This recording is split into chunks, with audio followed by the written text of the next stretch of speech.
Boa tarde, hoje é o 58º Encontro de Cravistas em Quarentena e a gente tem a honra de receber Clara Couto, bailarina graduada em História pela UFO, mestre em História Social pela USP, tendo desenvolvido pesquisa junto à Sorbonne Paris 4, bolsista BEB FAPESP, e dissertação sobre as danças e os balés da corte como cerimoniais políticos na França dos séculos XVI e XVII.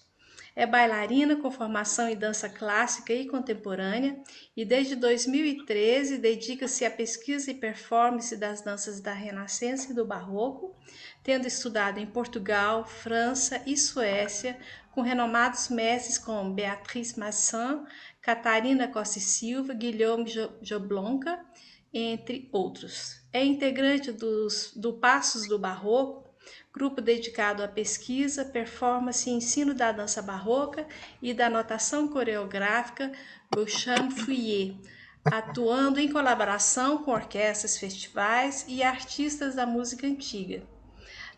A palestra que Clara vai apresentar para a gente é intitulada Baile dos Astros, o balé de corte e a fabricação da harmonia na França, séculos XVI e XVII. Clara, querida, prazer ter você com a gente. Muito obrigada por ter aceito falar da sua pesquisa para nós. E fica à vontade, é com você.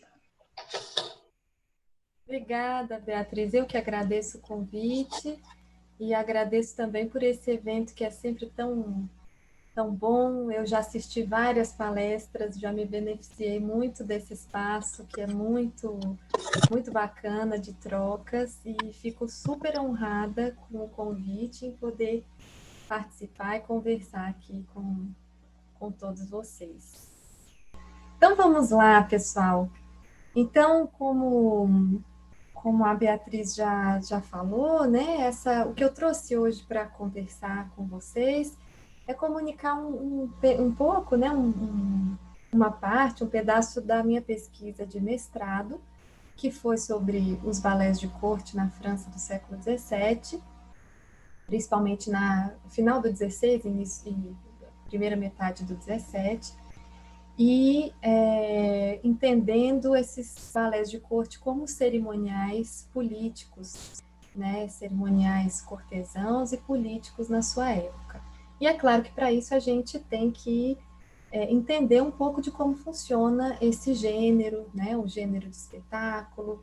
É imprescindível entender o papel da dança nesse momento, né, um papel que pelo menos nas sociedades no Ocidente, ela nunca tinha tido, né? A dança se alçou de uma maneira muito particular nesse momento, né?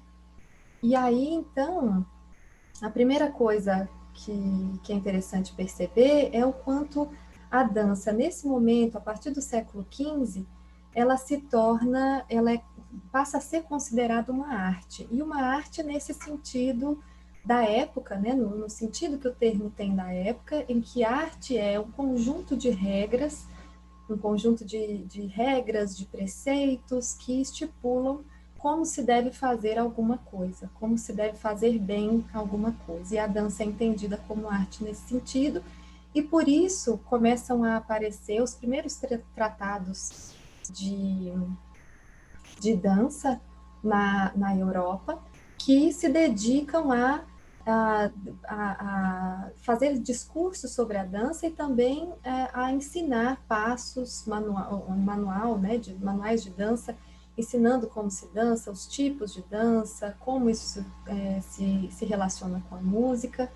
E a gente tem aí alguns primeiros tratados, principalmente na Península Itálica, e a partir do século XVI, a gente tem.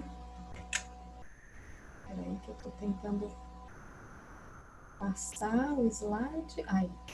A gente começa a ter alguns tratados que são muito paradigmáticos de como a dança ela se torna uma arte apropriada pela nobreza cortesã, e que se apropria dessa arte para fazer a sua distinção social, para se distinguir de uma classe, das outras classes, né, populares, e para afirmar o seu refinamento, né, a sua distinção, o seu refinamento, que agora, nessa nobreza cortesã, diferente de uma nobreza medieval, é uma nobreza que se afirma pelo seu diferencial, né, seu refinamento, nos termos da época do intelecto, né, e aí vem todo o humanismo, né, nessa época, e também pelo refinamento dos gestos, né, do comportamento, dos gestos, do se portar socialmente, etc.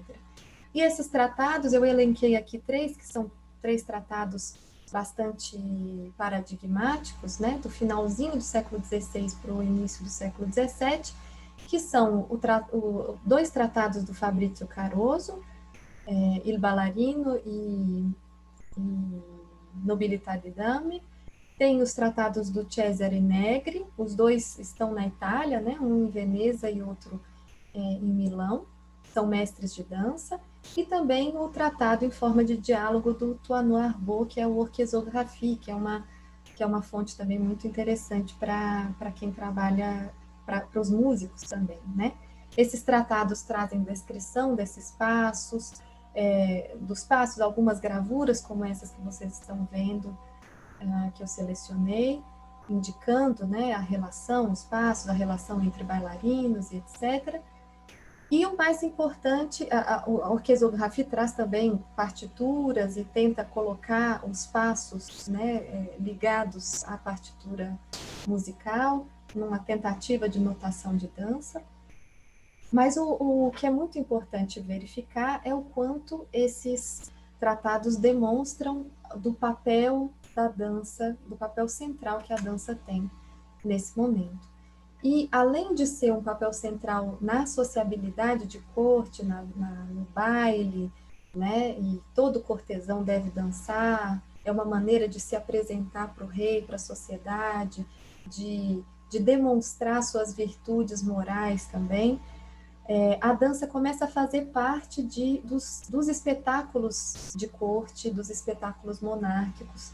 Então, desde triunfos, mascaradas, e outros tipos de espetáculos vão utilizando muito fortemente a dança.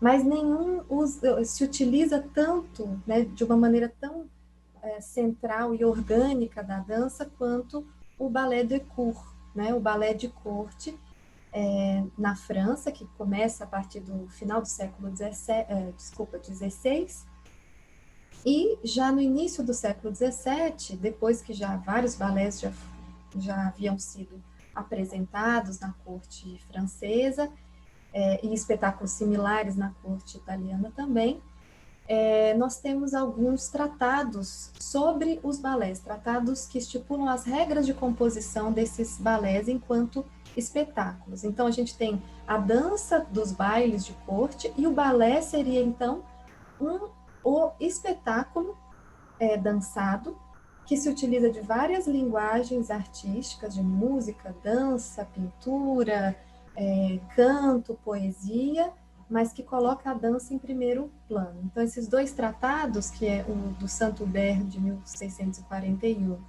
e o do Ménestrier, em 1682, trabalham muito forte na intenção de estipular essas regras de composição, como devem ser feitos, o que é importante, o que os balés devem exprimir, né?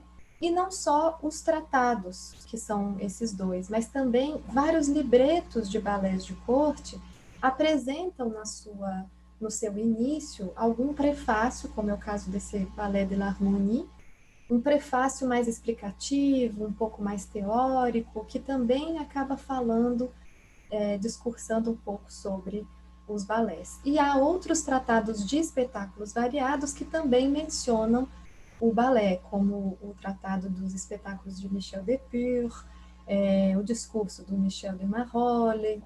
A gente consegue catar alguns preceitos em várias outras fontes, né? E o balé de corte, como ele se define, né, rapidamente, para a gente entender?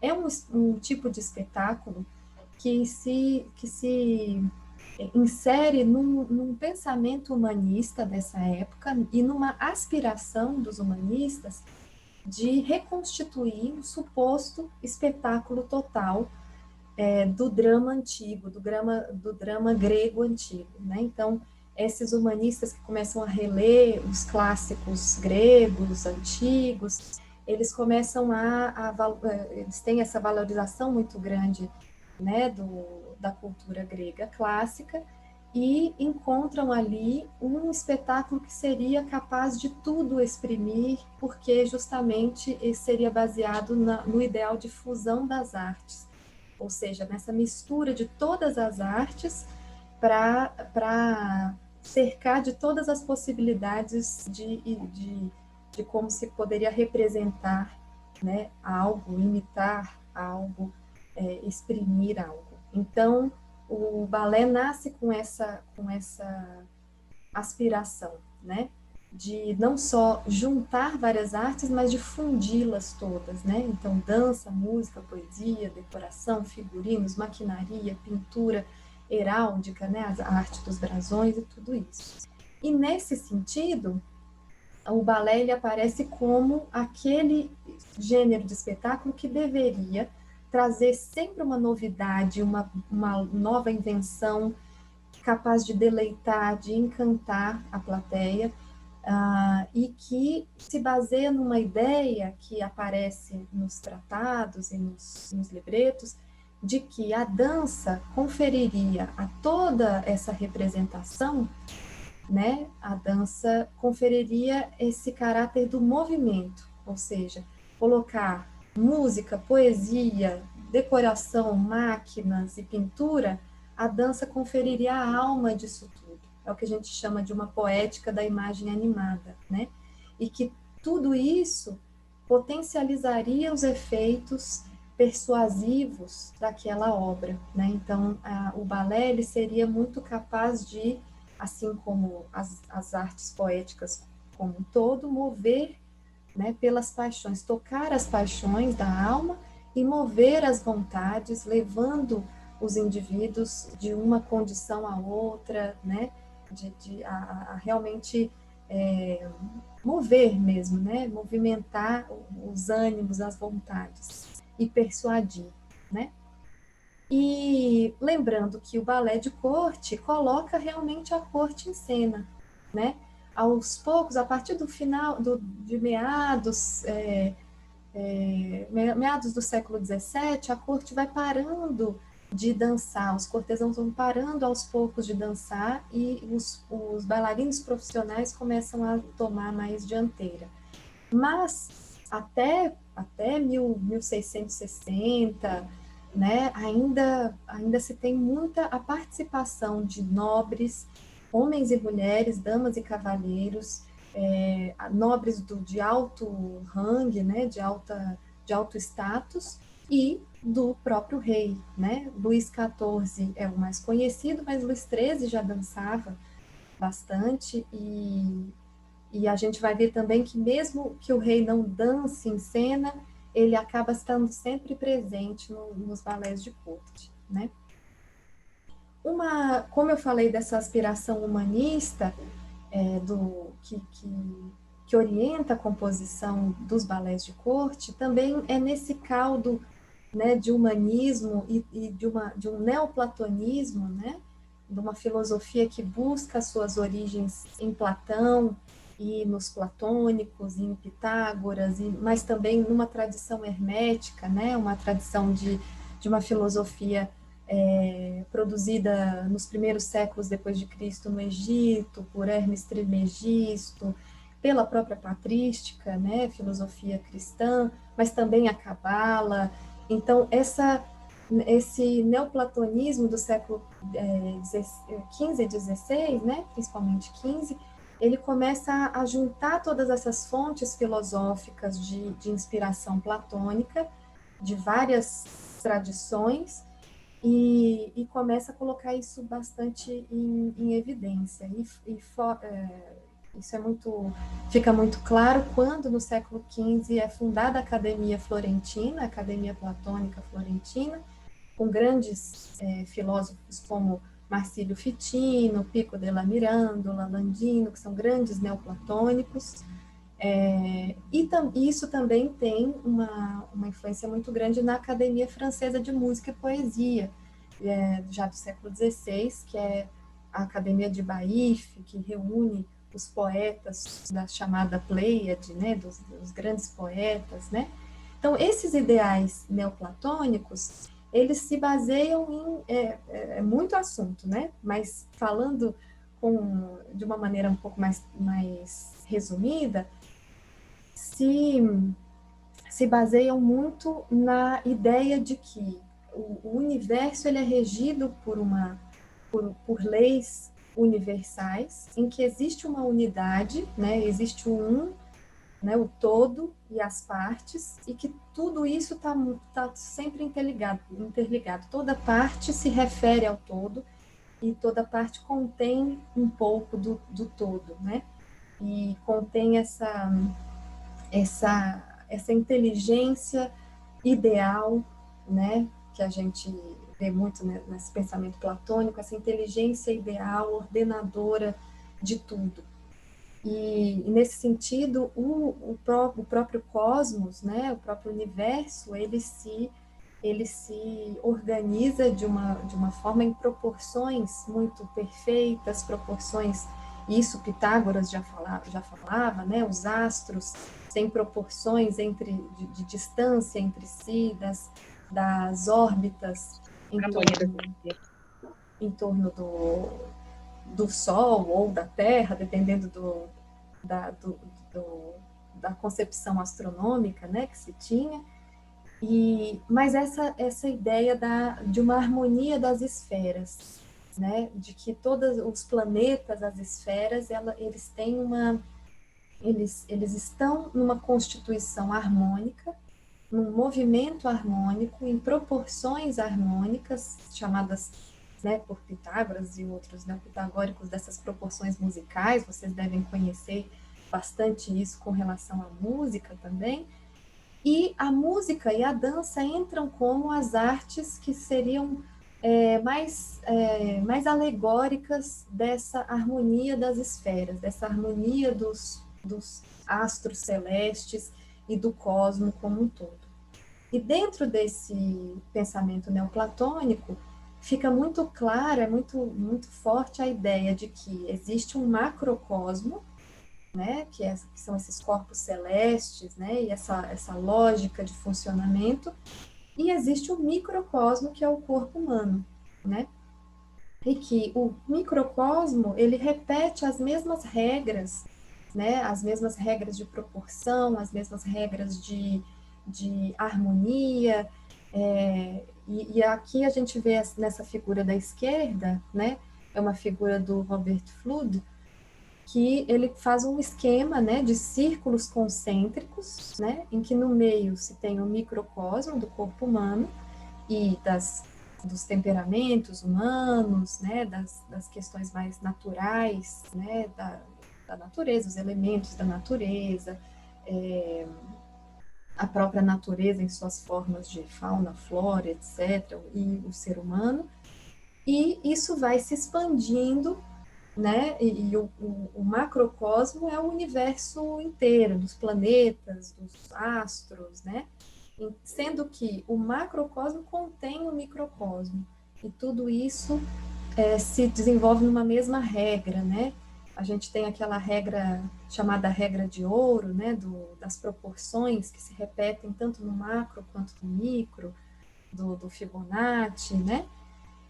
E essa ideia de macro e microcosmo, também ela coloca esse estudo da astronomia, que nesse momento astronomia e astrologia não tem uma divisão muito clara, né? Mas que a astronomia ela tem uma leitura simbólica e uma leitura alegórica, né? Então, tudo que está no cosmo, existe um valor alegórico para isso. Né? Não é simplesmente um corpo celeste, uma matéria. Né? Existe uma ideia por trás disso, e o estudo dessas relações entre macro e microcosmo, na astrologia, né? Isso pode nos levar ao conhecimento pleno, né? os neoplatônicos sempre aspiram a esse conhecimento pleno. Então, aqui nessa figura da direita, por exemplo, a gente vê o microcosmo, vamos dizer, o microcosmo humano, sendo regido por todo o zodíaco, né?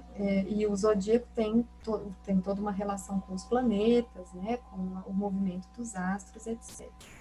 E é nesse contexto em que a dança, né, no contexto de um pensamento neoplatônico também, que a dança ela se desenvolve, começa a ser defendida pelos seus apologistas, pelos seus tratadistas, né, como aquela que tem o poder de evocar a harmonia das esferas, né? Que a dança ela seria a imitação do baile dos astros, do baile celeste, desse movimento harmônico, constante e cadenciado dos astros no céu. A dança seria a imitação disso no mundo terreno, né? Mas dentro da perspectiva neoplatônica, além do poder de evocar, ou seja, a dança como alegoria do baile celeste, também se acredita num poder mágico, né, de que você, acionando essa alegoria, você está também invocando a própria harmonia celeste do macro para o microcosmo do corpo humano, ou para o contexto social, né, uma harmonização social. Nesse sentido, então, como eu já havia falado, música e dança elas aparecem como as alegorias por excelência da harmonia, né? Tanto que os termos como música das esferas ou baile dos astros, para aludir a esse movimento celeste, né? E sempre música e dança fazendo interreferência, né? Uma com a outra, né? Então, aqui a gente tem um trecho do balé da harmonia do Colleté, de 1632, ele diz: mas aqui a ouvireis e a vereis, ou seja, ouvireis e vereis a harmonia ao mesmo tempo, né, no balé.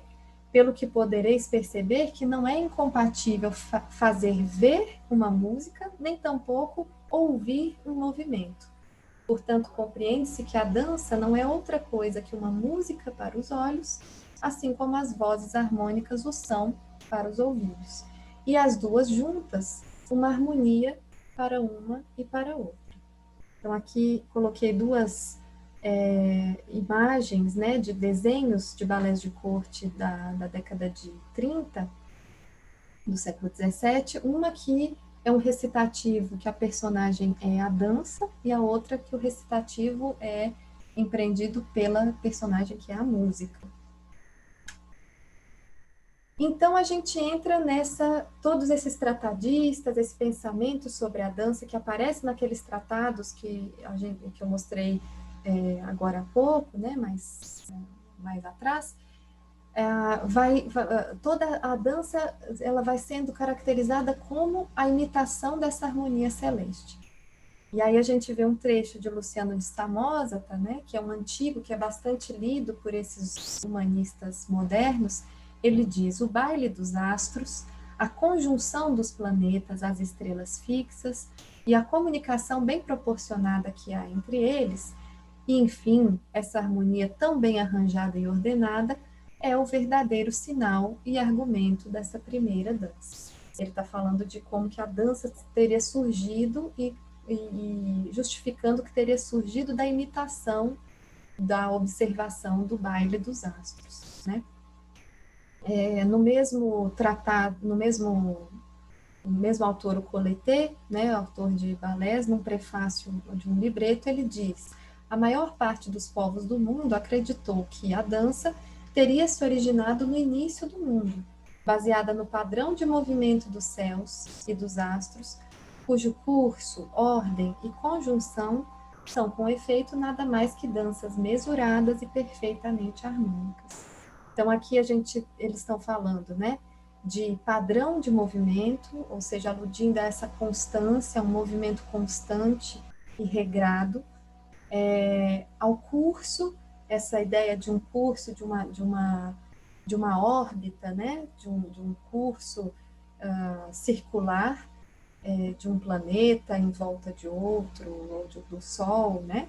E da conjunção, que seria essa proporção entre as localizações, né, entre planetas, né? Um planeta aqui, outro aqui, eles podem traçar paralelos e proporções entre si. O Ménestrier, que é um grande tratadista, também disse, referindo às danças antigas, né? As danças dos egípcios representavam os movimentos celestes e a harmonia do universo. E é por isso que eles dançavam em roda em torno dos altares, porque todos esses movimentos são circulares.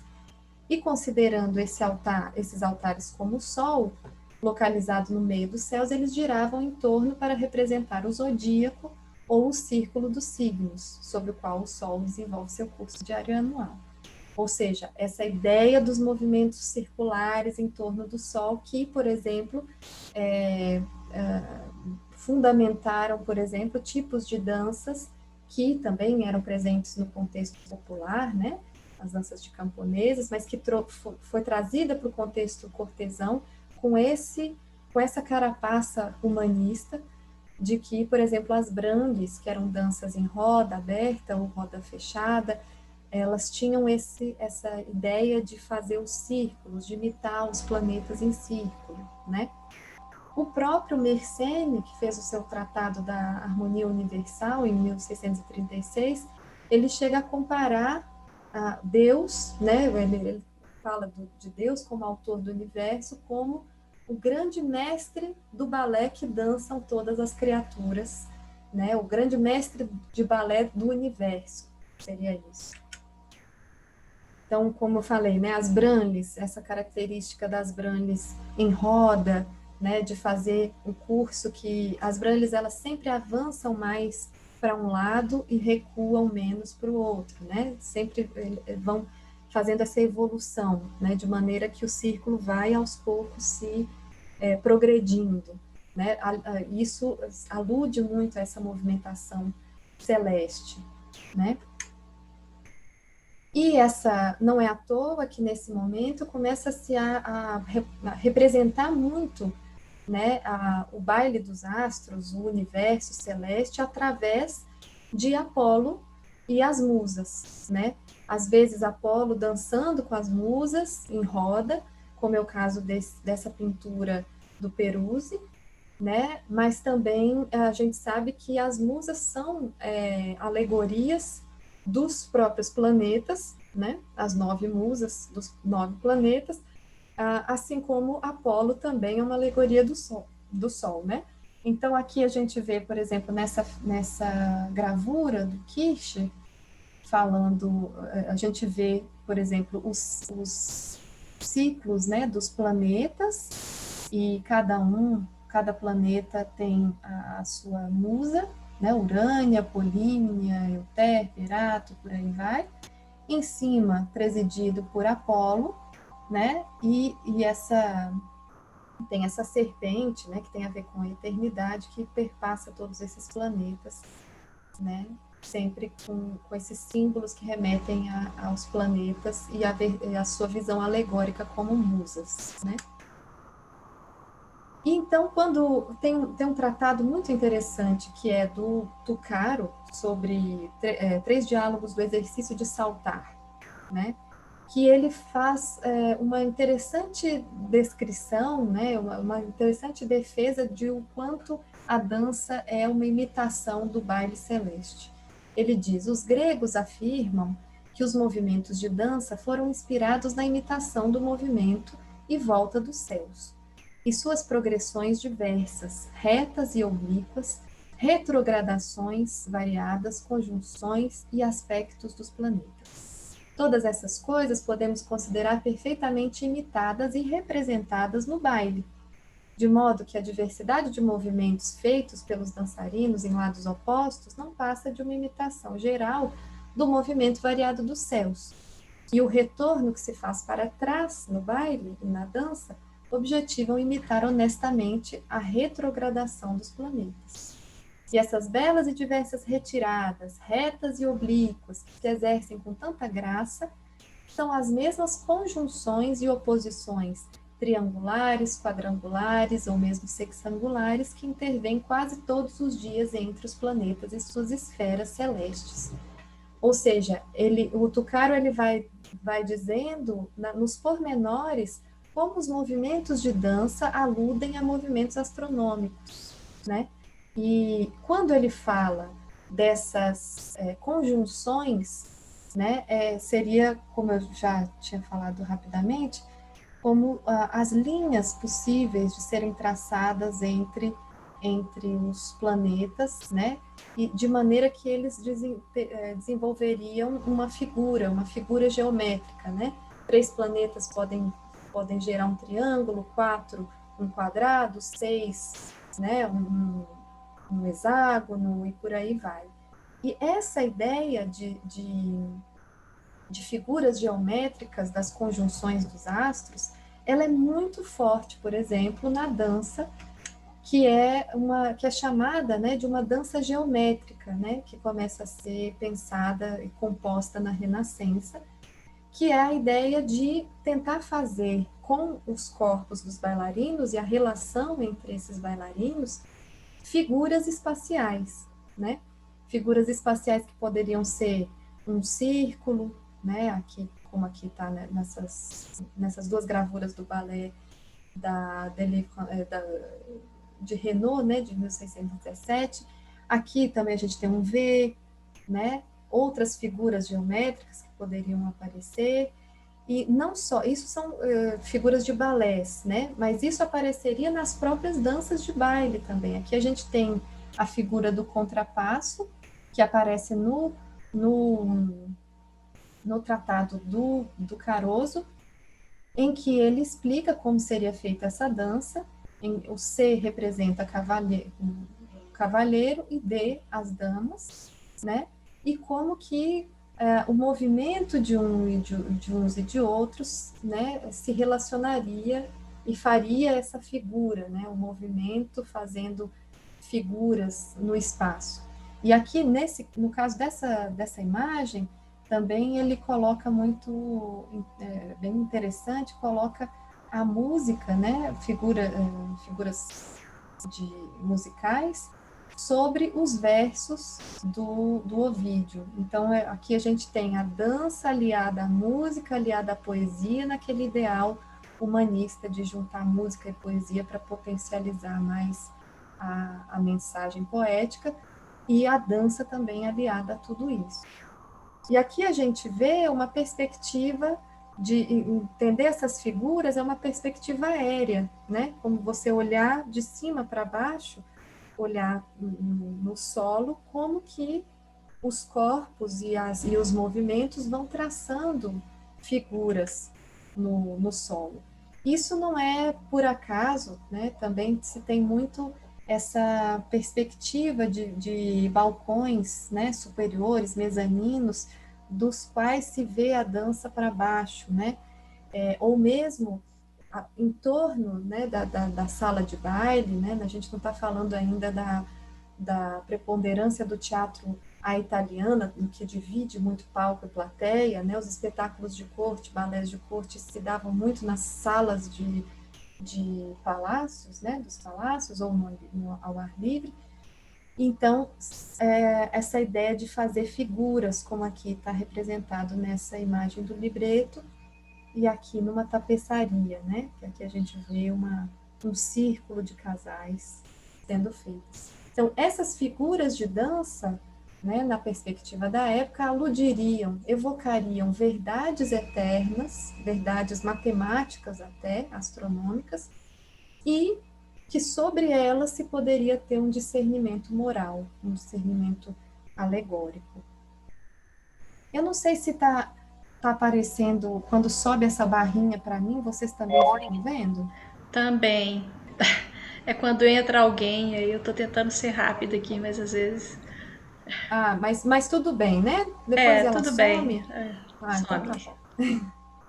Então aqui a gente tem, por exemplo, nessa figura da direita, desculpa, da esquerda, uns desenhos, né, umas imagens que aparecem no libreto do balé de Alcine, o balé de 1610, em que, depois de toda a trama acontecida, no Grand Ballet, que é a última entrada de balé, a mais apoteótica, né, com mais dançarinos, teriam 12 cavaleiros, e esses 12 cavaleiros fariam um grande balé com várias figuras, né, figuras geométricas, e que cada figura dessa teria um sentido, um valor alegórico e político, dizendo sobre a pessoa do rei. Então a gente tem aqui um amor poderoso, desejo ambicioso, fama imortal, dor agradável, amado de todos. E essas figuras, que são figuras geométricas e figuras algumas abstratas, né? Todas elas têm aqui 12 bolinhas, né? Que aludem aos 12 bailarinos. E essas linhas que ligam, né?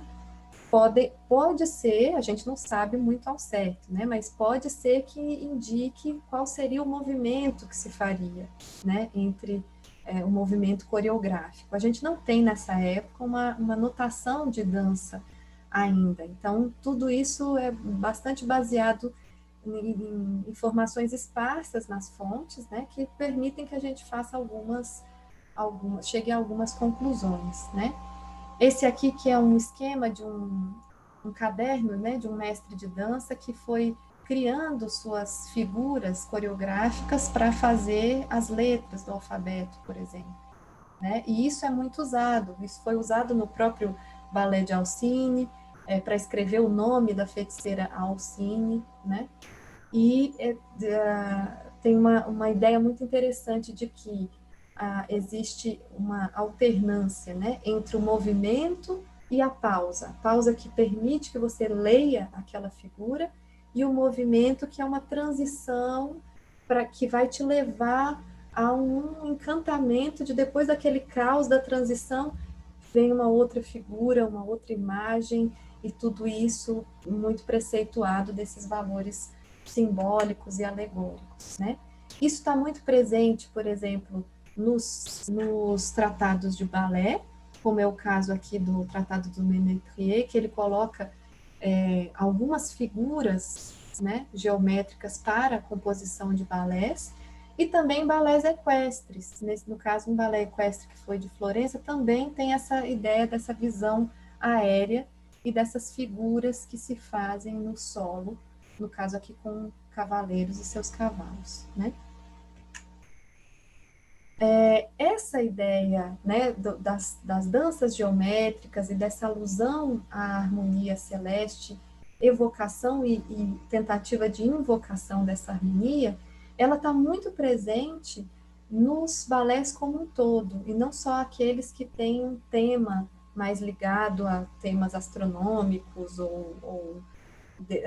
enfim, ele está muito presente porque em vários balés se fala muito, por exemplo, da natureza, dos elementos da natureza, das estações do ano, dos planetas, dos meteoros, e também de algumas questões que são mais alegóricas, algumas passagens mitológicas, mas que também têm seu paralelo com a natureza, com forças da natureza e etc., né? Então, a gente tem vários e vários exemplos. Mas eu escolhi aqui falar de dois exemplos específicos que são muito paradigmáticos de tipos de balés diferentes, embora existam vários outros, mas que deixam, de maneiras diferentes, entrever essa ideia do balé como imitação da harmonia cósmica, né, e da tentativa de incorporação dessa harmonia para harmonizar o mundo terreno também, né? O primeiro balé seria o que é chamado de o primeiro, né, que define o gênero ballet de cour, que é o Ballet Comique de la Reine, que foi um balé composto em 1581 pelo mestre Beaujoyeux, e que esse balé ele tem um tema mitológico, que pega aquela passagem da Odisseia em que os Ulisses e os seus companheiros desembarcam na ilha de Circe, da feiticeira Circe, e a feiticeira Circe ela tem esse poder de transformar homens em bestas, em animais, ou em pedras, e etc., né? Então, se usa dessa passagem, mas também com várias outras referências, né? Falando de cavaleiros que passam por eles são cavaleiros que saem de um mundo ordenado, passam pela feiticeira Circe, que subverte totalmente a ordem desse mundo, transforma gente em pedra, homem em bicho e por aí vai.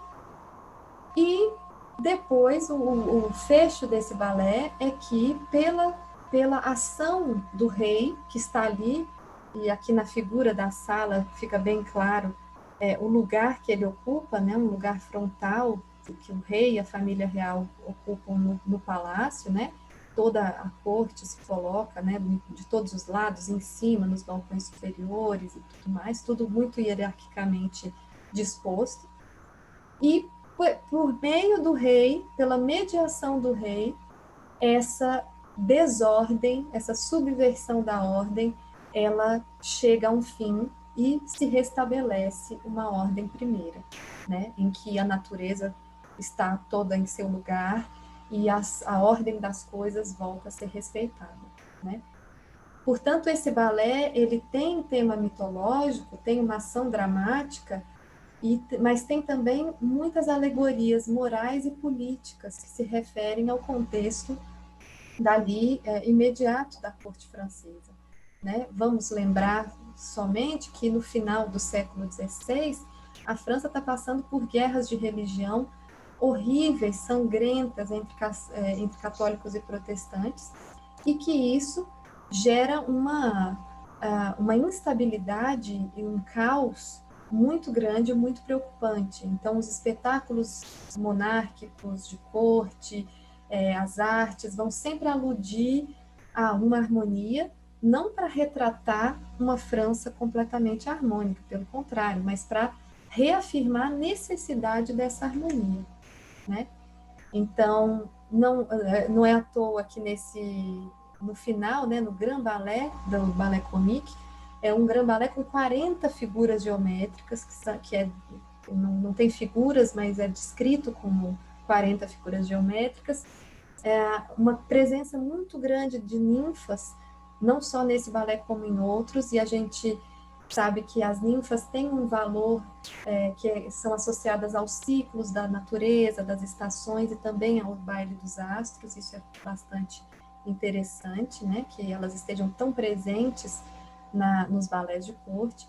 E no final tem uma distribuição de medalhas alegóricas ao rei e aos nobres, falando sobre virtudes morais, virtudes políticas. E todo esse balé, esse espetáculo, ainda termina com um baile, ou seja, toda a corte, que alguns já tinham até dançado ali no espetáculo, todos eles vão realmente dançar novamente num baile que aconteceu em outro recinto, né? Então, aqui a gente tem um paradigma bem interessante dessa ideia de harmonia e dessa fabricação, que eu chamei mesmo de fabricação da harmonia, porque é um artifício, é uma tentativa de produzir artificialmente a ideia e a sensação de harmonia nessa corte. Um outro exemplo que é bem interessante e icônico também é o Balé Real da Noite, de 1653, em que o rei Luís XIV, né, com seus 15 anos, ele aparece pela primeira vez dançando como rei. Ele já havia dançado em 2 outros balés de corte, mas pela primeira vez ele aparece vestido de sol, né? Ele aparece como Apolo, como sol nascente, e ao redor dele, na última entrada do balé, e ao redor dele dançam na sua órbita vários gênios e várias virtudes e vários atributos do poder real. Esse balé é muito interessante porque o tema dele é a noite, né? E é um balé que tem várias entradas, 45 entradas, falando sobre situações noturnas, personagens da noite, coisas que acontecem à noite, figuras mitológicas que aludem à noite, né? Figuras estranhas, caóticas, maléficas, né? E o balé termina como a noite termina, né? Com a aurora e o nascimento do sol. E esse sol é interpretado, né? É dançado pelo próprio rei Luís XIV. Esse balé só pode ser entendido na sua plenitude quando você entende que também é um contexto extremamente caótico que a França está passando, em que acabou de ter, foi o momento em que a monarquia, Luís XIV, ele vence uma grande revolta da nobreza, que foi a Fronda, né? Uma revolta de altos nobres, né? De nobres de uma grande hierarquia, príncipes e duques e etc., que se revoltam, que é uma resistência ao fortalecimento do poder monárquico que desde o final do século XVI, desculpa, e início do XVII vai se construindo e se consolidando muito forte, principalmente com Luís XIII e o seu super-ministro, né, o cardeal Richelieu, e depois, na regência, enquanto o Luís XIV ainda é menor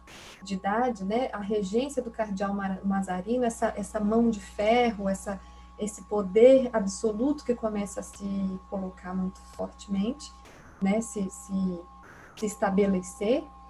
Então, essa nobreza se revolta contra esse absolutismo monárquico em ascensão, né?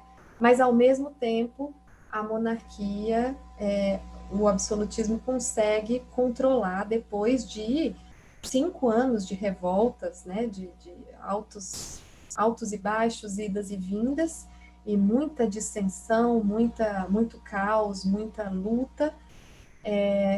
Todos são colocados sob a autoridade monárquica real do Luís XIV, né?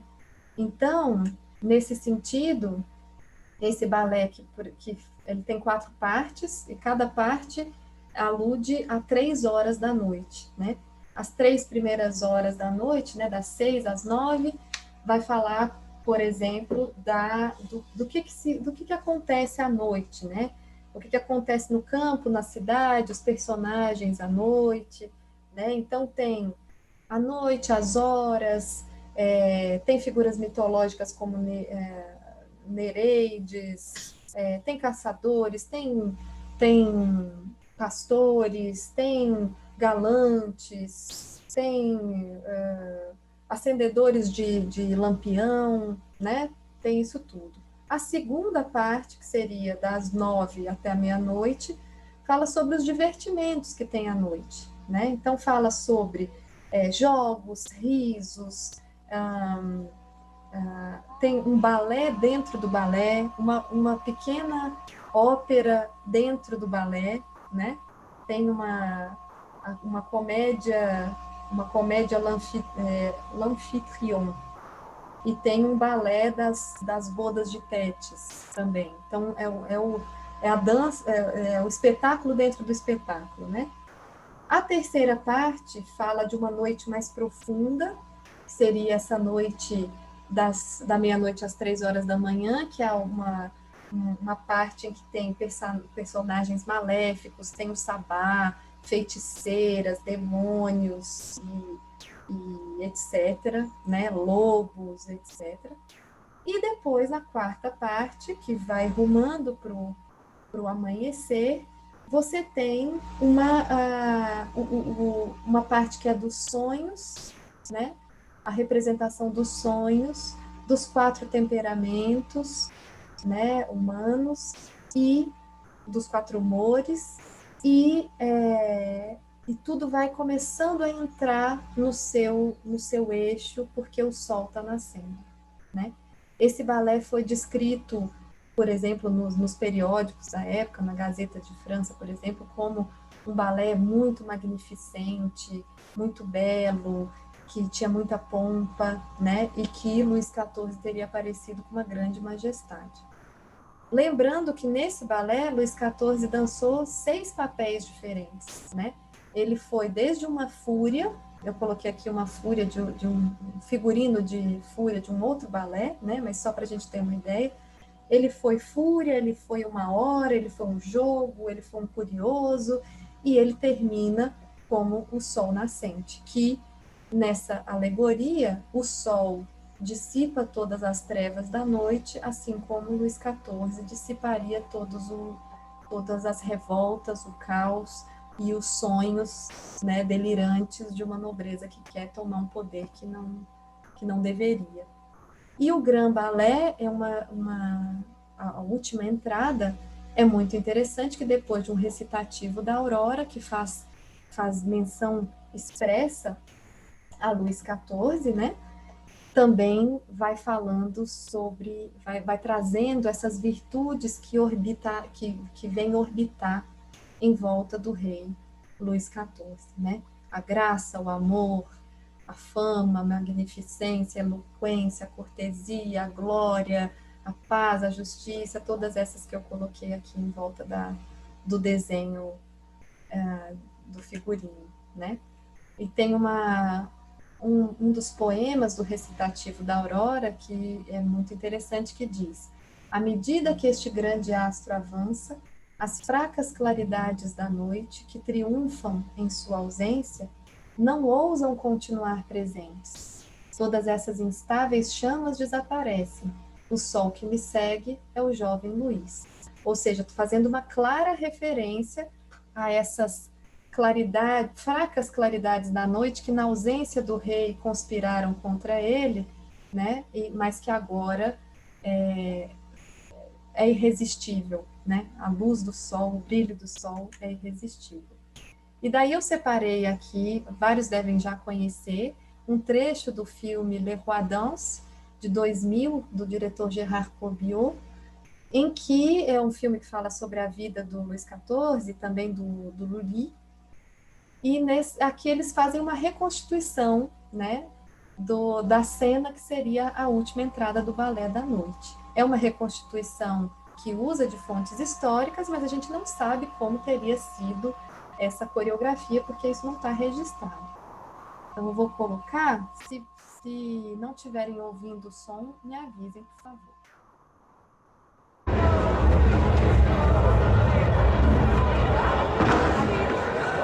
Puissance, plaisir, lumière.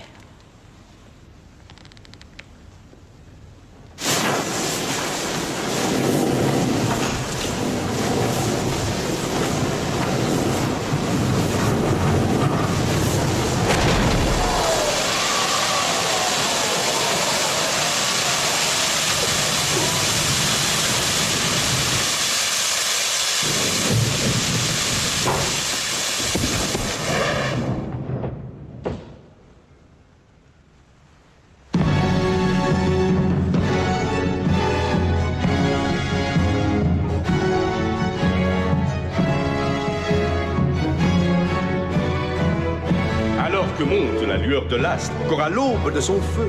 Déjà, l'honneur suit sa lumineuse trace. Regardez, c'est le prince de Conti.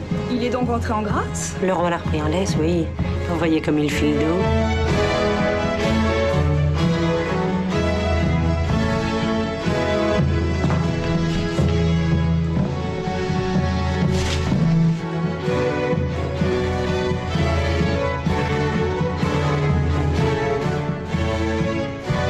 Sillage, partout le suivent la grâce et la victoire.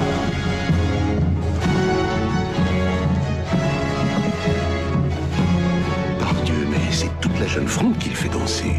Tous les ennemis d'hier, un fils par famille ralliée. L'idée est fort belle.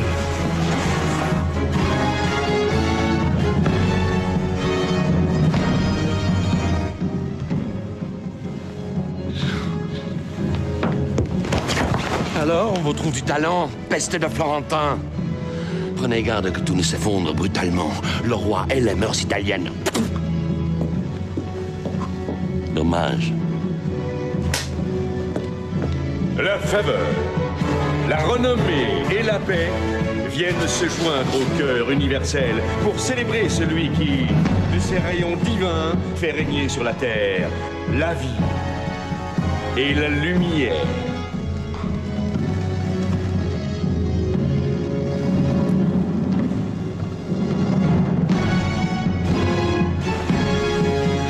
Cet enfant, Ce n'est plus un enfant, madame. C'est un roi.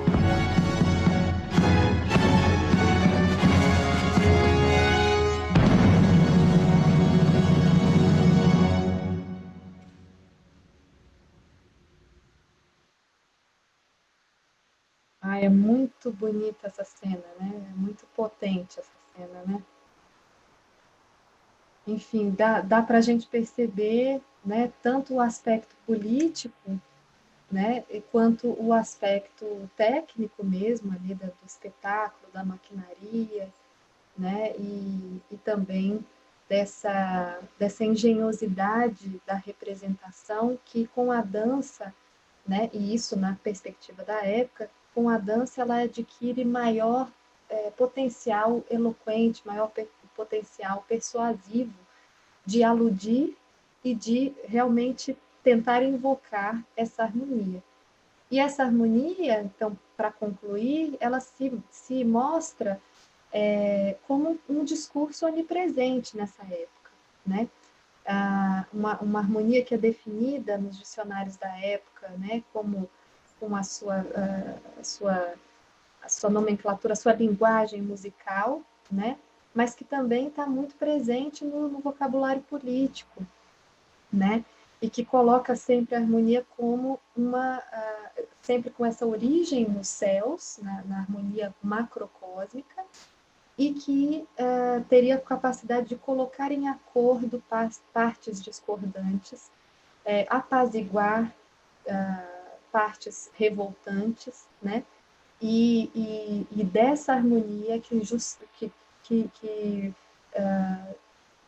surgiria, né, toda uma gama de virtudes, né?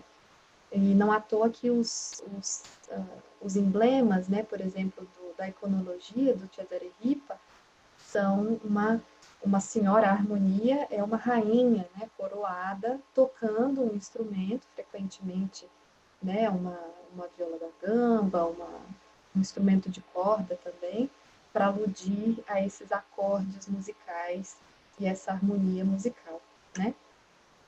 Então, essa ideia, né, de que o balé de corte ele aparece como um ritual ordenador, mais do que um gênero de espetáculo, e que por muitos visto como uma coisa inocente, uma coisa boba, espetáculos burlescos, né, satíricos muitas vezes, que nem sempre tem como numa ópera, por exemplo, uma ação dramática, ou como uma comédia ou tragédia, uma ação dramática, mas, na verdade, ele tem um subtexto que é muito compreendido na época por aqueles que estão assistindo da corte, que é todo esse ideário neoplatônico, esse ideário que privilegia a ordem cósmica e a ordem social e a ordem política. E aí é isso, esses balés de corte, na minha pesquisa eu pude perceber que os balés de corte, eles são diferentes, mas eles parecem, de maneiras diferentes, evocar e aludir a essa ideia de harmonia, né, como que querendo estabelecer essa harmonia no contexto político. E é por isso que eu uso esse conceito de fabricação, que é do Peter Burke, naquele famoso trabalho dele sobre a imagem do Luís XIV, que essa harmonia ela precisa ser fabricada, porque a sociedade francesa ela está no caos, ela está em colapso, em revolta, mas o grande triunfo do absolutismo é justamente fabricar essa harmonia para, aos poucos, ir tentando apaziguar, né? E os balés, eles reafirmam essa necessidade da ordem. Quando se insiste muito, né, num assunto, provavelmente é porque não é que esse assunto é um ponto pacífico, mas é que esse assunto precisa ser afirmado, ele precisa ser colocado em prática, né? E essa ideia, né, das danças geométricas, da alusão ao mundo celeste, né, ao universo celeste, elas permanecem, e permanecem inclusive na belly dance, por exemplo, quando a gente vê uma notação, o surgimento de uma notação coreográfica que segue essa perspectiva aérea, né, de formação de figuras espaciais, figuras geométricas, simetrias entre os bailarinos, em uma dança, né, que como coloca aqui nessa gravura do Pierre Rameau, uma dança que o casal começa num baile, num lugar, desenvolve toda uma gama de figuras e termina ordenadamente, harmonicamente no mesmo lugar. Então, por mais que os tratados da belly dance, já no final do 17 e início do 18, não insistam tanto nessa ideia de harmonia dos astros, de baile celeste, essas ideias permanecem, estão contidas na técnica de dança, na concepção de dança que se tem, né? Então, é isso, espero que tenha ficado claro e que a gente possa conversar também, e quero saber o que vocês também trazem para colaborar, do campo da música também, né? Coloquei aqui uma bibliografia e as fontes de referência, que depois posso passar também. E é isso, agradeço muito a atenção.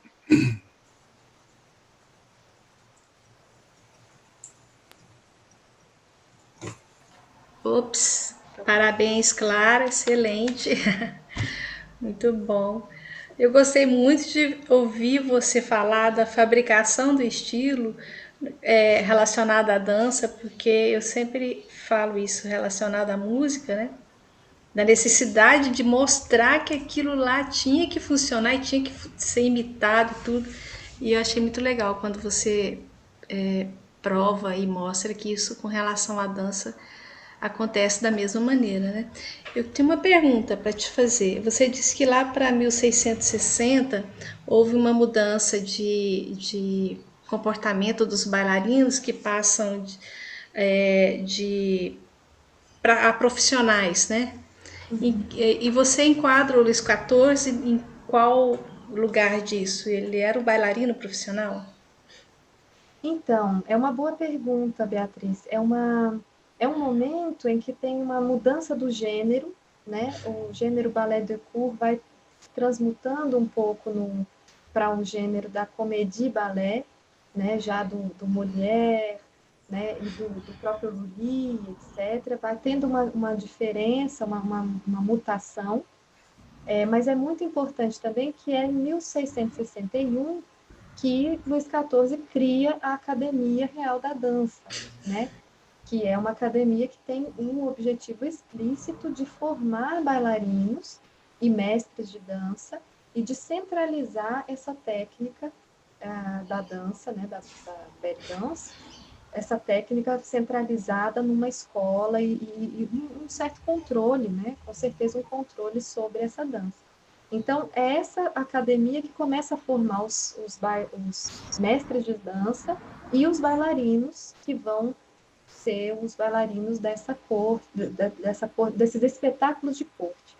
O rei Luís XIV, embora ele seja um exímio bailarino, como vários outros nobres, e tivesse uma educação desde muito tenra idade, uma educação em dança, né? Já desde os 4 anos fazia aulas de dança, e etc., não podemos configurá-los como profissionais, porque eles são nobres, eles não podem ter ofício, né? Então, eles por mais que eles desempenhem com maestria aquela arte, eles não são, de jeito nenhum, enquadrados como profissionais da dança, né? E aí começa a surgir vários mestres, o próprio Cochin, vários bailarinos, o Vestry ainda mais para frente, mas o Ballon, mulheres também, um pouco mais para frente, né? Que interessante, né? Ele não nem humano era, né? Era Deus, que dirá bailarino, né? Né? Imagina. Fique à Clara, vontade, Edmundo. boa tarde. Boa tarde. Lindo, lindo trabalho. Que bom, E obrigada. eu cheguei atrasado e eu não consegui ver um pouco da sua formação. Então, eu acho que eu gostaria que você me dissesse, por favor, que acho que pode ajudar outras pessoas a entenderem mais o panorama dos pesquisadores atuais, os jovens pesquisadores, essa juventude que é necessária para o futuro, como você. Você tocou algum instrumento? Primeira coisa, você é de onde? Nascida onde? Eu sou nascida em Uberlândia, Minas Gerais. Ah, e você tocou algum instrumento? Toquei, eu fiz uma formação de conservatório, mas não prossegui, né? Fiz uma formação, tocava violino e um pouquinho de piano no Conservatório Estadual de Uberlândia. Que beleza. E você se interessa, por qual razão realmente você se interessa pela dança antiga e que resulta nessa belíssima pesquisa sua? Eu acho que tem uma origem, Edmundo, nessa minha formação, tanto de música quanto de dança, né? Que tive uma formação como bailarina desde pequena também, então, e depois fui fazer a minha faculdade, a minha graduação em História, então acho que eu quis juntar, né, essa dança, história, música e esse período, né, chamado de barroco, que me encanta muito, esse período das grandes representações do poder monárquico, né, e das artes, como elas são usadas também no seu potencial político, no seu potencial ordenador da sociedade, né? Acho que foi por aí. Então, o seu encantamento começa pela história mesmo, pelo gosto pelo barroco, não é? O gosto natural pelo estilo barroco.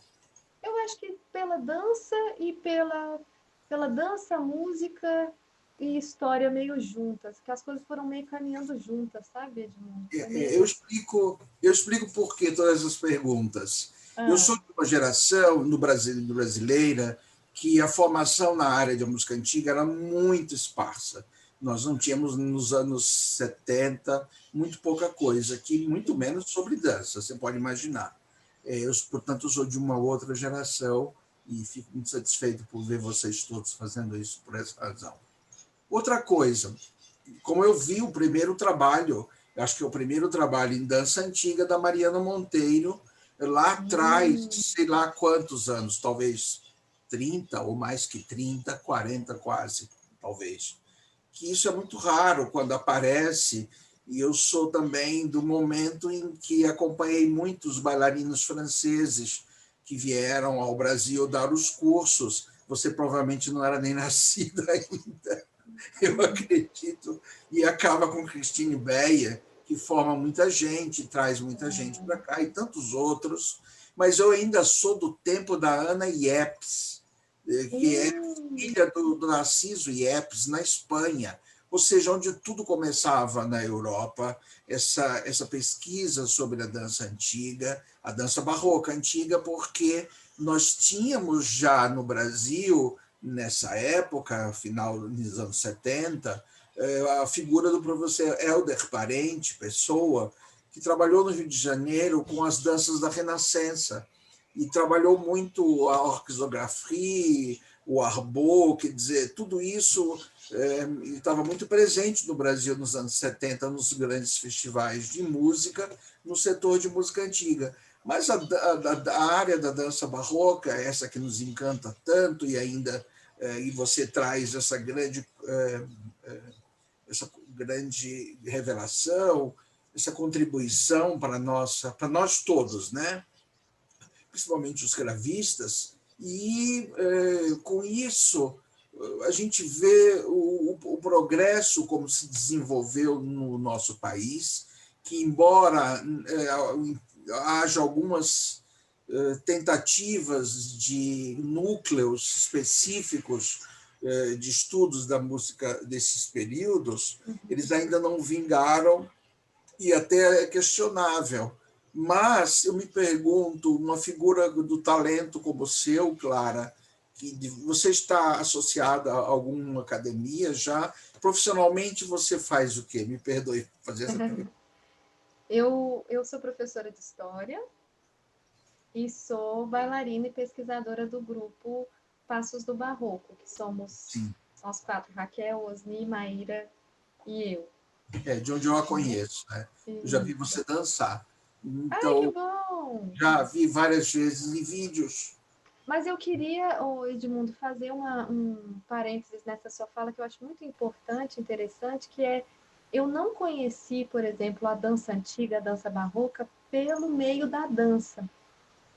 Foi muito mais a história e a música antiga que me colocaram nesse contato. Para começar, lá quando eu fazia conservatório, quando eu tive a matéria de História da Música, foi a professora Betisa, flautista, quem me deu quem me mostrou que existia uma música medieval, uma música renascentista, e isso ficou uma sementinha, né? Depois, eu tive muito contato com pesquisadores e acadêmicos e também músicos, né, da área de música, de musicologia histórica, e eu acho que isso foi muito importante para mim, porque no meio da dança mesmo, no Brasil, é muito pouco conhecido e existe até um pouco de preconceito, um pouco de pé atrás de muita gente no mundo da dança com relação à dança barroca, por exemplo. Então... É natural, na Europa também não foi muito diferente, eu acredito. Eu já vi manifestações nesse sentido, não é? Mas, desculpa perguntar, você fez pós-graduação já? Sim, essa comunicação é fruto da minha pesquisa de mestrado. Doutorado, não. Doutorado ainda não. Pois temos que fazer isso. Você tem que fazer um doutorado o mais rápido possível, Clara, porque eu deixo meu depoimento aqui. Você precisa estar na academia, mostrando o seu conhecimento. Não só você, há muitos outros jovens brasileiros com pesquisas interessantíssimas e lindas, né? O próprio Osni foi meu aluno de cravo e também depois, agora fazendo mestrado, mas o que é importante é que vocês continuem mostrando e complementando esse grande quebra-cabeças, né, que nós estamos reconstruindo. Quando eu falei de nossa dificuldade no Brasil, é porque alguns questionam se isso é válido na cultura brasileira ou não. De qualquer maneira, não é o assunto desse momento, mas o que vocês fazem e o que você fez, demonstrou, é um trabalho de altíssima qualidade e contribuiu muito para a minha formação ainda, Clara. Muito obrigado. Eu que agradeço, professora Edmundo, pelas palavras tão gentis. Obrigada. Acho que tem uma pergunta da Carolina Bonatti. Se estamos dando aulas de dança barroca online, Carolina? Nós do Passos do Barroco, fizemos uma oficina sobre leitura da notação Beauchamp-Feuillet, que foi no ano passado, nós fizemos no final do ano. E foi bem interessante, teve uma parte prática, embora a gente esteja nessa situação de videochamada, né? Mas foi possível, a Maíra conduziu muito bem essa parte mais prática. E no momento a gente não está fazendo um curso, mas pode ser que a gente, de repente, a gente pensa num formato, né, numa reedição desse curso. Quem sabe? Se você tiver interesse, a gente vai ficar feliz. Olha, posso dar meu depoimento, que eu participei desse curso e foi realmente muito legal. Me interesa mucho, no sé si comprenden. Sim, pode falar. Sí, se entiende. Yo desde Argentina estoy tomando clases de barroco a México con la maestra Villarán. Estoy tomando clases desde el interior de Argentina, en Buenos Aires, con la maestra Teresita Campana. Teresita, y estoy tomando clases con Caroline de Nueva York. También estoy tomando sus clases. Así que me interesaría mucho tomar clases también con esta rama latinoamericana que no hay. Es muy poca la gente que hace barroco en Latinoamérica. Entonces está bueno que intercambiemos y que conozcamos y que por lo menos podamos tomar clases. Si vuelven a hacerlas de notación Fouillet, yo estoy muy interesada, igual que de tomar clases siempre. Yo siempre estoy interesada. Yo ahora voy a hacer las clases de verano con Ana Yepes. Sí. Lo nombró el maestro. Así que bueno, esta clase magnífica, me encantó, muy bueno el enfoque. Yo no había encontrado estos textos, no había llegado al estudio de estos textos, y me parecen fantásticos. Ya los busco, ya me pongo en su lectura y su estudio porque me parecen brillantes. Así que bueno, estoy en contacto y por favor piensen en dar clases online para todos los que nos interesa. Que bom, Carolina. Fico muito feliz em ouvir a sua fala. Vamos ficar em contato, vamos trocar, né, mensagens. Que bom que você está fazendo aulas com a Teresita, que é uma maestra muito querida e competente. Vamos conversar, tá bom? Que bom. Obrigada, viu? Professora, parabéns pelo trabalho fantástico. E eu pergunto sobre, para a gente que toca cravo e toca suítes, que influência tem a questão das tonalidades, se é maior ou menor, como que um cravista deve agir na forma de tocar? Porque tocar é uma coisa, e pensar na dança é outra. Como seria esse pensamento, esse conselho que você daria para a gente, por favor?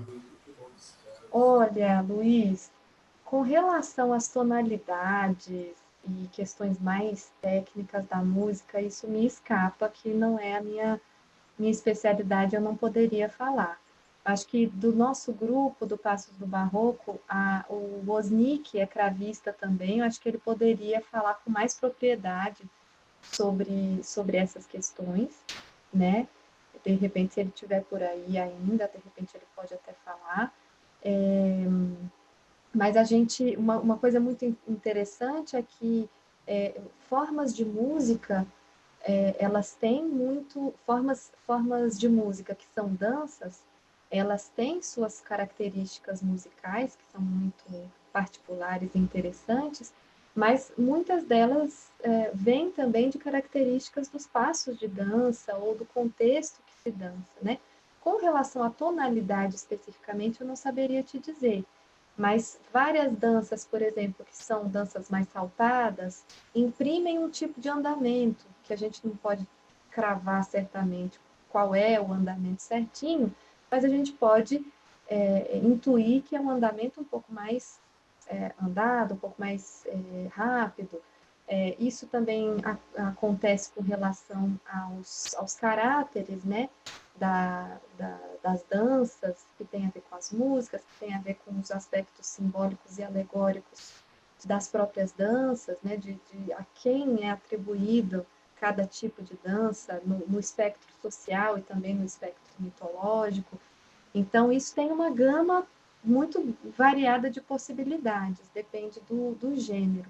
Tem um videozinho que a gente fez, um vídeo documentário que a gente fez do Passos do Barroco para o Festival de Juiz de Fora, e que está disponível no nosso canal do YouTube, e que a gente fala um pouco mais sobre essa questão dos caráteres das danças, e talvez possa te ajudar, inclusive com algum vocabulário um pouco mais musical, talvez possa te ajudar nisso. Mas desculpa eu não poder falar da questão da tonalidade, que eu realmente aí me escapa.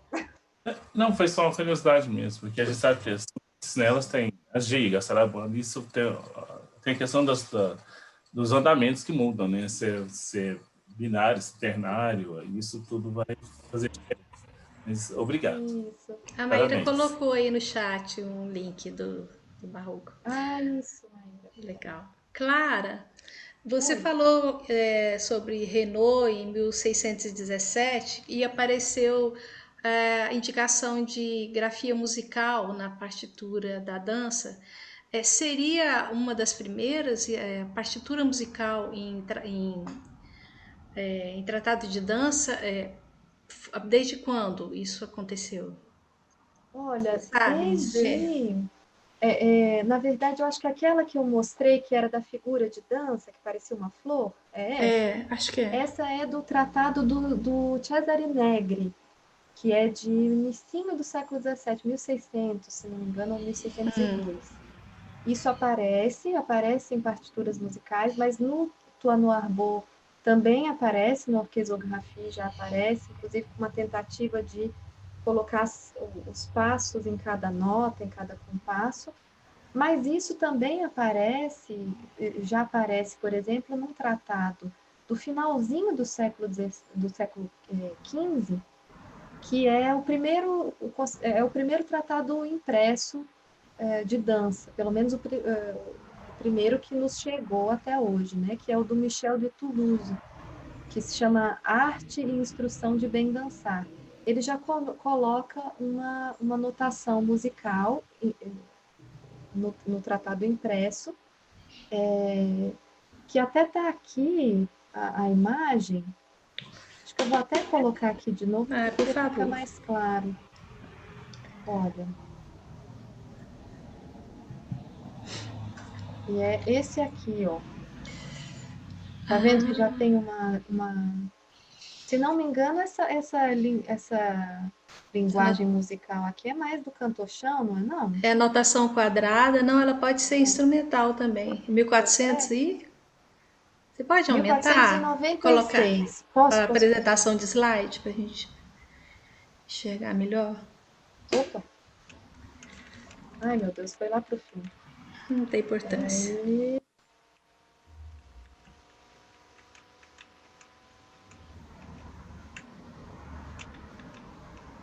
Aqui. Essa notação quadrada, né? De 1496. Esse seria o primeiro tratado impresso. Os anteriores que estão aqui e outros discursos são todos manuscritos. E tem inclusive a letra, né? É uma canção. Isso. Tem aqui. E no caso do Arbô, é que eu não selecionei uma imagem, mas no Arbô e no Caroso e no Negri também aparecem partituras. Entendi. Assim, com a linha melódica ou a tablatura, né? No caso da Orchezographie tem. Ótimo, obrigada. Wesley Neres. Olá, agora eu apareci. Olá. Clara, primeiro eu queria te agradecer imensamente por todo esse conhecimento e estendendo ainda um pouco a fala do professor Edmundo, de dar continuidade na pesquisa, eu acho que não só para o mundo acadêmico, mas em todos os âmbitos onde se faz cultura. Eu digo isso porque eu trabalho em academias, para falar a verdade, eu não sou coreógrafo, mas eu sou preparador cênico de bailarinos, sou professor de teatro para bailarinos. Então, eu sempre trago muito essas outras referências de pesquisa. Só que é muito engraçado porque, eu até brinquei, conversei com o professor Luiz Wagner aqui em box, falei, tinha que trazer ela para falar para as pessoas, porque santo de casa não faz milagre, né? Então, geralmente eu sempre falo muito para os meninos, eu falo assim, não, se vocês querem dançar, não vai na dança. A dança te limita. Procura a estética das artes plásticas. Vai na música, além da própria música. Igual o professor Luiz mesmo colocou, vai tocar sobre a tonalidade. Quando a gente traz isso para um contexto coreográfico, a gente traz tonalidade como sentimento. Você ouve determinada tonalidade, o que aquilo te traz é o que vai transparecer na dança. Ou seja, a tonalidade está muito mais relacionada a sentimento do que a movimento. Andamento é movimento. Se você vai fazer um salté, você está indo para o allegro, aí é andamento. Mas quando você trata de processo coreográfico, a tonalidade está muito mais sobre sentimento.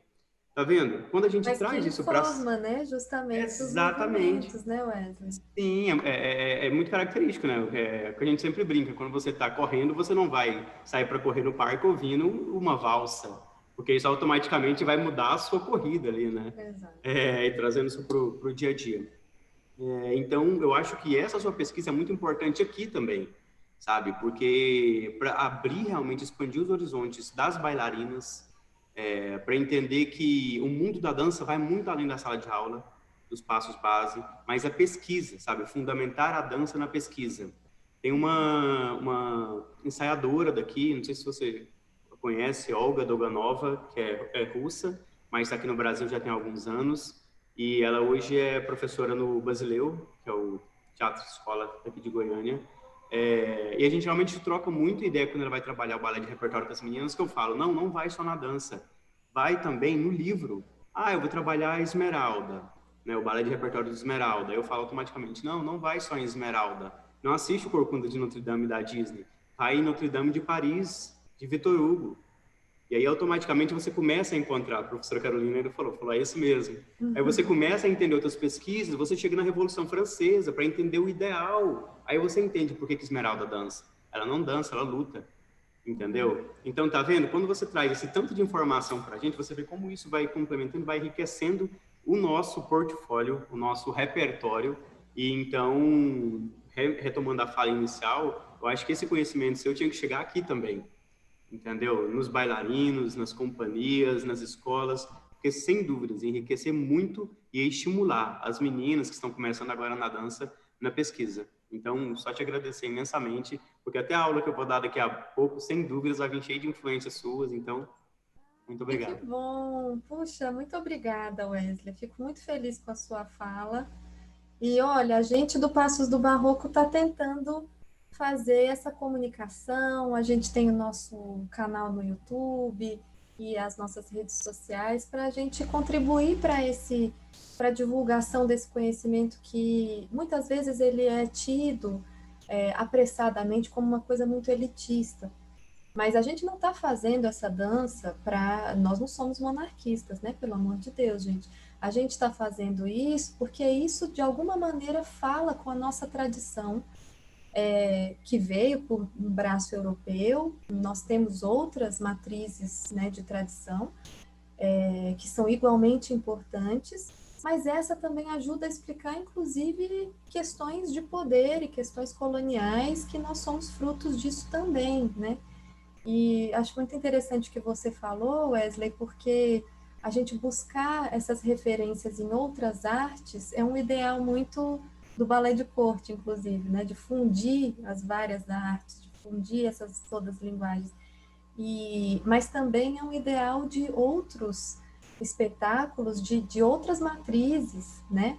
De matrizes africanas também, tem muita produção africana que vai buscar na ancestralidade, no que... Então, isso aí tem algumas coisas que meio que circulam, e entendê-las a partir das fontes históricas. No caso aqui, eu estou falando das danças de corte, do balé de corte, mas todos os outros temas são igualmente importantes, e buscar essas fontes históricas, fazer essa pesquisa, amplia o nosso repertório, né? Não é se restringir a uma especialidade, é ampliar, porque a gente pode produzir coisas criativas, referenciadas, muito interessante.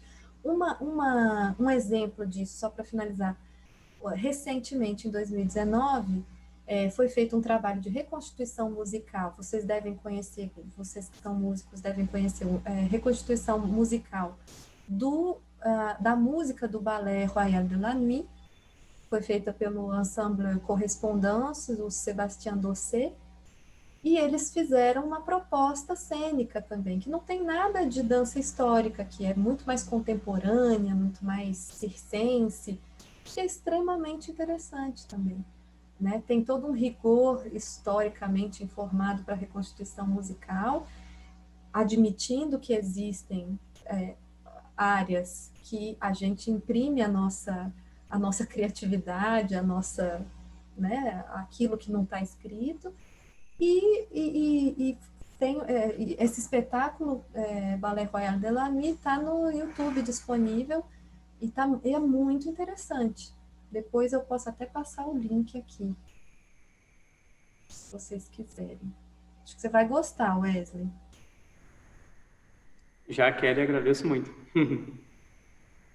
Ai, hoje é dia de São Pedro. São 28, Pedro, 29. eba. Ai, viva, forrozinho. Oh, delícia! Uma última pergunta, Clara. Aquela coisa você falou que o Ballet La Nuit, de La Nuit, não tem a coreografia grafada, né? Mas tem algumas referências, por exemplo, o maquinário ainda existe. Do Ballet de la Nuit, eu não tenho certeza se existe registro das máquinas. Eu posso até procurar. A princípio, eu não estou me lembrando de um registro específico das máquinas. O que eu sei é que são registros, desenhos de figurinos, que, por exemplo, esse do Rei Sol, mas junto com esse tem alguns outros. Alguns desenhos de cena, de cenário, mas que estão no libreto, tem o libreto com os versos e o resumo, né, da ação, né, do argumento do balé. Mas essas imagens que aparecem da decoração, elas dizem respeito muito mais àquela comédia dentro do balé e ao balé dentro do balé do que ao restante do balé. Mas existe. E existe umas fontes, uns desenhos também, que, se não me engano, estão numa biblioteca da Alemanha, e que são muito raros. Muito raros. Eu mesma não cheguei a vê-los assim. O que é esse link, Maíra, que você colocou aí? Acho que talvez seja o que a Clara comentou, essa montagem. Legal. É esse, obrigada, Maíra. Nossa, gente, esse chat aqui tá valendo ouro, viu? Tem que copiar e botar numa pastinha, que tem muita coisa para assistir depois. Muito legal. Mas era isso, Beatriz, que você... Sim, era isso, porque parece que não tem os passos, não tem a coreografia, mas tem bastante informação, né? É isso que você respondeu mesmo, de desenhos, imagens e coisas. São informações sempre muito... São os caquinhos que estão dispersos em algumas fontes. Então, tem um pouco do libreto, tem libretos que são super completos, tem outros que são uma página, né, que não fala quase nada. Tem uns que falam quem foram os nobres que participaram, outros não falam.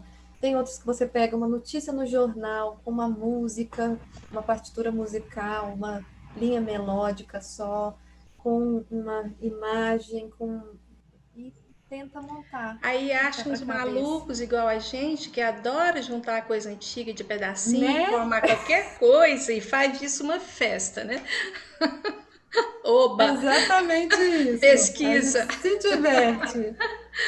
Ai, que ótimo. É isso. Bom, pessoal, eu coloquei também aí no chat para a próxima semana, que a gente vai ter a professora Helene Yankee. Estou procurando aqui, que eu escrevi e perdi, que vai falar para nós sobre retórica musical, entre aspas, doutrina dos afetos, discurso retórico e figuras. Ah, Helena, apareceu. Agradecer muito essa palavra. Eu cheguei um pouquinho atrasada, quer dizer, cheguei mais ou menos em tempo, mas não conseguia escutar, tive que desligar tudo, voltar, essas coisas da tecnologia. Obrigada, viu, Clara? Eu estou acompanhando muito isso, essas informações que nós músicos recebemos através da dança, né, são incrivelmente importantes. A gente, enfim, a gente não precisa ir muito longe, né? Nós estamos o tempo todo tocando suítes, e é muito recente, vamos dizer assim, os músicos entenderem a importância que a dança tem para isso, né? Nós tivemos num tempo com a Raquel Aranha, nós tivemos, quando ela estava fazendo a pós-graduação na Unicamp, nós fizemos cursos, né, 2 semestres ou até mais do que isso, de dança, e foi divertido. Ninguém aprendeu a dançar a dança barroca, porque nem barroca nem renascentista, porque o tempo foi muito pouco. Mas o que a gente aprendeu foi que dança é dança, é comunicação, é discurso. Eu vejo a dança assim muito claramente como um discurso retórico. E tem figuras retóricas que não são as mesmas literárias e não são as mesmas musicais, são figuras do movimento, mas é importantíssimo isso. E isso muda completamente a percepção, eu acho, que nós músicos temos, então, daquilo que nós tocamos, né? Bom, agradeço muito, perdi um pouquinho, mas tem muita informação aí importantíssima. E quero só, assim, adiantar um pouco.